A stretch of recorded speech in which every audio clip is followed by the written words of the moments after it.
Hi, Rosemary. Thank you so much for joining the call and being part of the community this week. Oh, I'm really, really glad to be here, actually. I'm really excited. So you're also a London girl, so to speak. You've grown up in the more sort of wild and energetic side of London with media and entertainment. You know, my background is also in music. And then we both made this migration over into a much more sort of healthy way of living. I would love for you to tell us a little bit more about your transition from being a model and then moving into this sort of healthier way of living. Yeah, so I lived in London for a long time. I lived in New York actually for years as well, and I was a model for a really long time.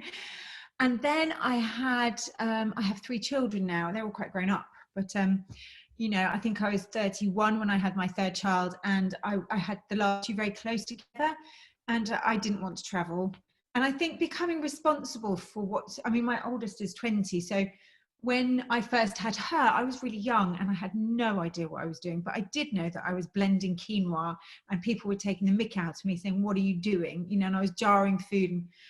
So it's always been in me. And I come from a background of complementary medicine, I guess. My stepfather is a homeopath. My grandmother owned one of the first health food shops in the UK. So it's kind of my mum's a kinesiologist. So I sort of have it in, and I think nutrition for me was, you know, as a model, I suppose, also in New York, where the fashion is very food forward in a way. They always want the latest fad. They always want to know. And, you know, and that's where I first started juicing in New York and sort of tinkering with food to sort of try and undo the bad I'd probably done the night before, you know, thinking, well, if I have a green juice, maybe I'll be fine at work today, you know, that sort of thing. So I think I started understanding the value of what you put in your body, you know, my 20s, and then wanting to practice it. It took me 2 years to knuckle down, go back to school, but I did. And and that was over 10 years ago now. And so now I have a clinic in Harley Street, which is the sort of medical street in London. I have one in another area of London. Obviously, I haven't been to either recently, but I'm doing them virtually now.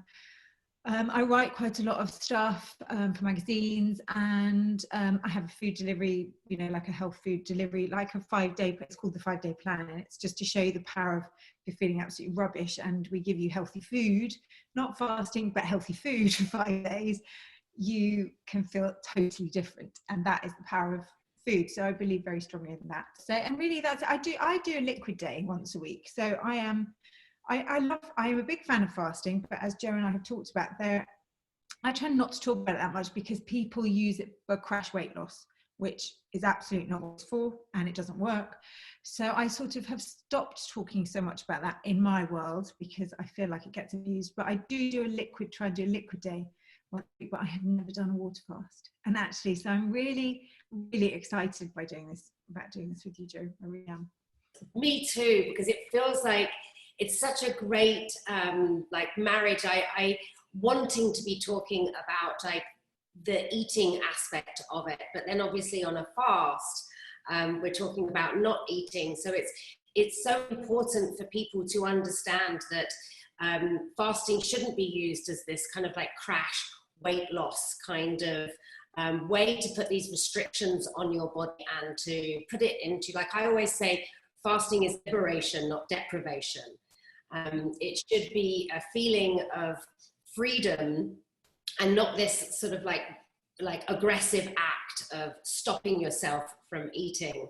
So it's about playing with your edge, and it's very important to set ourselves up right for the cleanse. When people sort of go from eating like burgers and chips and chocolate to then trying to balance themselves out for a day and then go back to it again, that can kind of like be this yo-yo dieting that we're talking about. What are the things that you focus on to help people to feel, you know, stable blood sugar levels, working with the macronutrients, or these kind of styles of eating? So it's literally cutting out the biggies: dairy, gluten, wheat, sugar. Alcohol wasn't so popular, I have to say, at this time. That didn't go down well. Or coffee, but people did it. And so basically it's just trying to reduce anything that might cause inflammation. So it's just basically eating very clean, that awful term clean, which is just eating really well. But in general, I would say that, the anti-inflammatory eating is a way of eating for life. It's like I say, it's not restrictive. It's not, it's really lots of abundance. You feel really well. We believe there has to be room for maneuver, of having a bit of something that you want. I really have a big thing about relationship with food, because everybody I see I haven't yet to see a client, including myself, who has a non-relationship with food, who doesn't have a slight quirk or a slight idiosyncrasy when it comes to, emotional eating. I totally agree with you. I think that there's many people that have unhealthy relationships with healthy food, and then start to put these insanely sort of like militant rules in their life about what they can and can't eat. And I really agree with some of the things about you talking about eating for inflammation. Like, I eat a lot for inflammation in my nervous system. So I've been playing about with really how the food makes me feel in my body, and taking out those big triggers, like you say, like take out the gluten, take out the coffee, take out the sugar. Then we'll start to get a bit more of an awareness around how food feels in our body. One of the things that like people have, like the whole sort of like fat and sugar thing, people have made fat so bad throughout the years. And now fat's really making a comeback, which is, I feel, like a great thing. Can you talk a little bit about like the whole sort of like sugar and fat conundrum?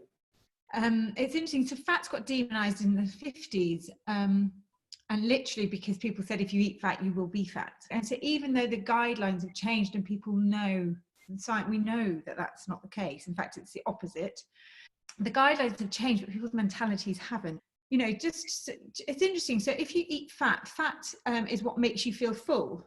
So talking about sort of intuitive eating, feeling full stops you eating more. So people who are on fat-free diets, a very 80s thing, but it still goes on, they don't get that signal to their brain that comes from having fat in your diet. So those people, ironically, end up putting on more weight than losing weight. Yeah, it's really got all so confused. But I mean, it's definitely making a comeback, because eating fat is actually it makes you feel full.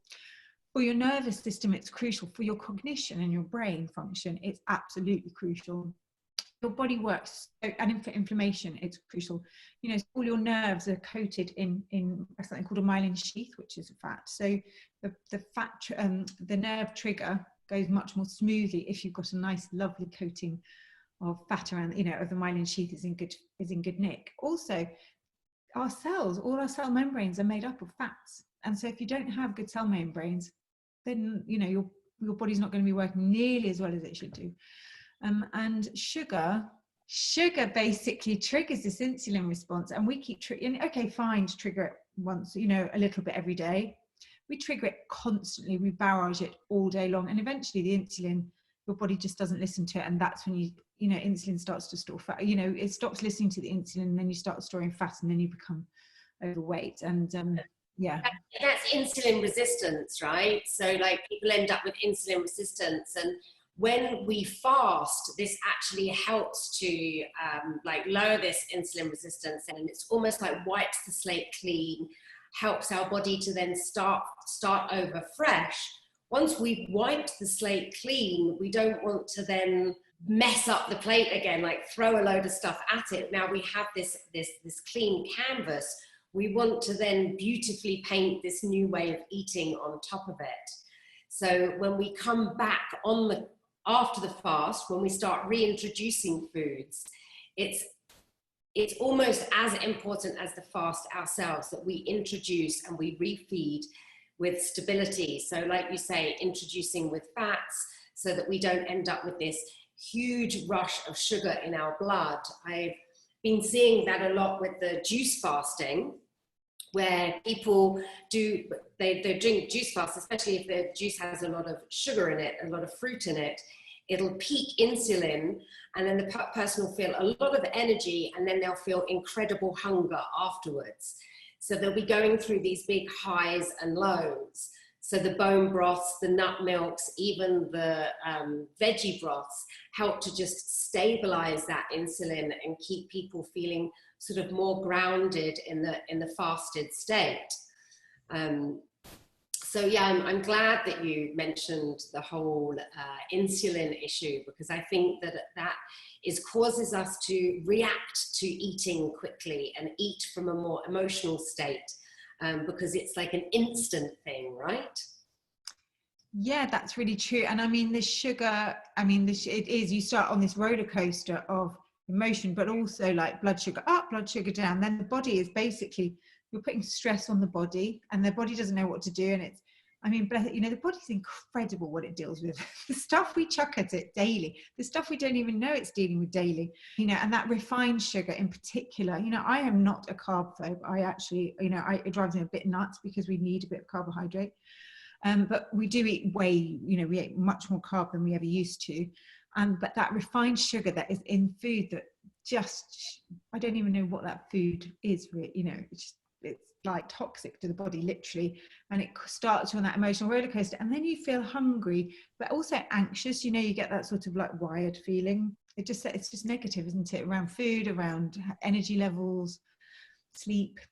Yeah, I totally agree with you. And it's like interesting to see people's resistance to upping the fats in their diet, because it is something that, you know, like we've heard throughout history, like, oh, low fat diet, low fat this, but like every single cell of our body, like you say, needs fat. Our skin needs fat. Our brain is pretty much a great big fatty organ inside our head. And, you know, like one of the reasons why I started upping my fats was after my brain injury, to really help me to recover from that and help my brain to work. I mean, they're calling Alzheimer's type 3 diabetes, because it really is something that's triggered through diet.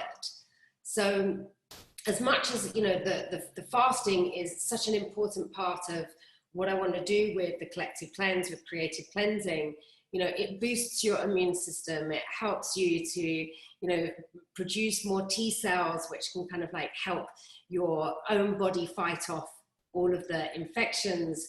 It reduces inflammation, chronic inflammation in the body. And it's also like a natural antioxidant. Like it helps to fight free radical damage with something called autophagy. There's so many great things about fasting, but I want people to be able to be safe going in the fast and coming out of the fast as well. So that's why I'm so excited to direct people to your website and really help them to kind of see some of the wonderful things that they could be preparing coming into the cleanse. I'm curious, how do you prep for your one-day liquid? Well, I tell you, I mean, the thing is, I'm kind of pretty good most of the time. I tell you when I wouldn't do a liquid day is I wouldn't do a liquid day if I had, so I normally do a Monday.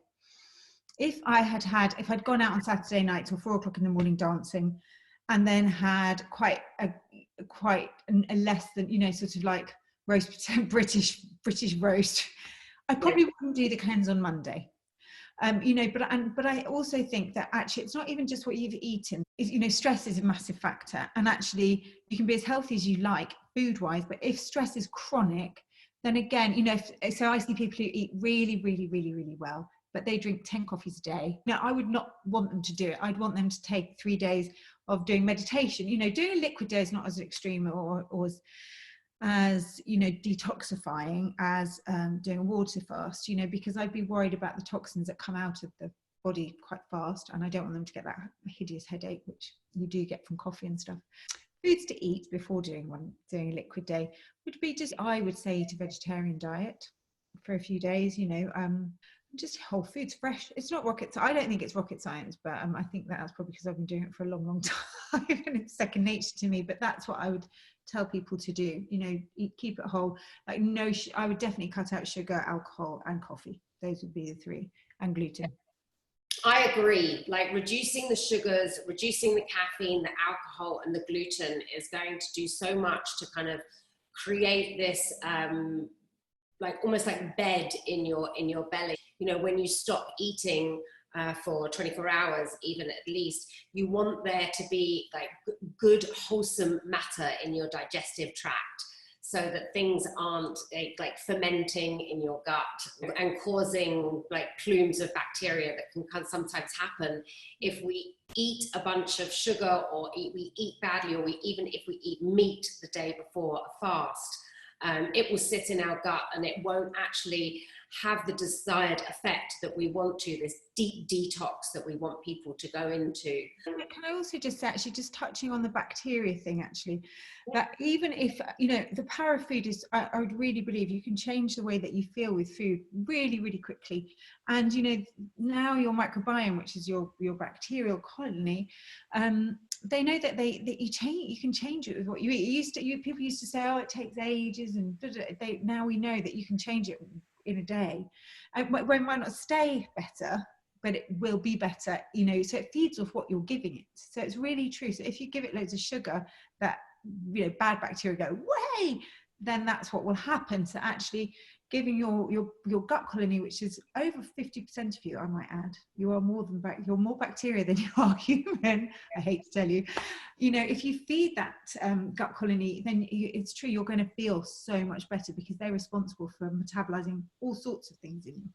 The great thing that I always think is when somebody does come off the wagon and say that maybe they go to a birthday party and they eat a birthday cake that has a ton of white sugar in it, and then being really angry with yourself the next day that you've done it, and being very restrictive and militant about it, understanding that that isn't always the best way either, because I think that I've had that experience, and then realizing that it takes me a couple of days, like a pendulum swing, like, oh, the pendulum's gone really far this way, I've eaten birthday cake, now I'm kind of like wanting to be, you know, good on the green juice again. But like, it might take me a little bit of time to get back to this kind of like middle way of eating where I feel really grounded again.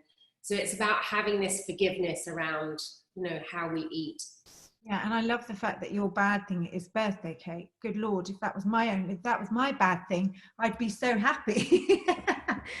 But also, do you know what? Also, we have to remember that food is a physical thing, and yes, it is our fuel, but emotion is really, really crucial. So I see people who, as I say, eat perfectly, but the stress around their healthy eating it literally negates all the goodness of what they're doing, because cortisol and stress will win over everything. So if you are stressed, it doesn't matter what you're eating. So yeah, birthday cake is good for the soul. Yeah, and I also think is like, you know, like, yeah, we should be celebrating food. We should be having like, you know, the way that I eat. So I'm just going to talk a little bit about my rhythm of the week. And now I'm starting with like my prep day on a Monday, where I'm starting to, you know, really stabilize what I'm eating and bring down incrementally my portion sizes. And then I go into the fast day on the Tuesday into Wednesday. And then I slowly start to introduce like, you know, like food in smaller portions until I get to the weekend, where I can enjoy one day of really celebrating food, sharing it with friends, enjoying whatever I want, really being in the appreciation and the reverence of all the amazing food that we have available to us, and then coming back down to the next week again. So it's like, I feel like I go through this rhythm where all spectrum of eating is included. So yeah, perfect. We should be in this state of listening with our body as well. Yeah, I mean, I always say that, and even about intermittent fasting, you know, people who are doing the 16/8 or the whatever plan they're on, you know, I'm like, but you're not the same every day. You don't feel the same every day. Your hormones aren't the same every day. You know, and well, it's good to have a plan so you can sort of get prepared for whatever you're trying to do, you know, like, I think it's always good to be flexible and as you say, listen to what your body's telling you, you know, because otherwise actually, you know, the thing is, if you sort of go, right, today I'm going to do this, and your body is telling you something different, you're going to have an awful day, and then you'll probably fail around 7 o'clock at night. You'll end up eating toast and jam, which is what I would do, or, you know, whatever it is, whatever your thing is, you'll fail then, and then you'll just, I don't know, and then it just is, you know, and then you feel bad about it, and actually you should have probably listened to what your body was telling you in the morning. We could feel like we could go another hour talking. And I'm sure that like I would love to share you with the community. I would love to like encourage them to look at your website, have a little look at like a lot of the recipes that you've got up there. You've been sharing so much over the last 2 weeks. And every time I was seeing it, it's like, oh, that would be so good for like the in and the out. And so I feel like we've kind of like come together at the perfect time. So it's been so lovely. Thank you for having me. yeah.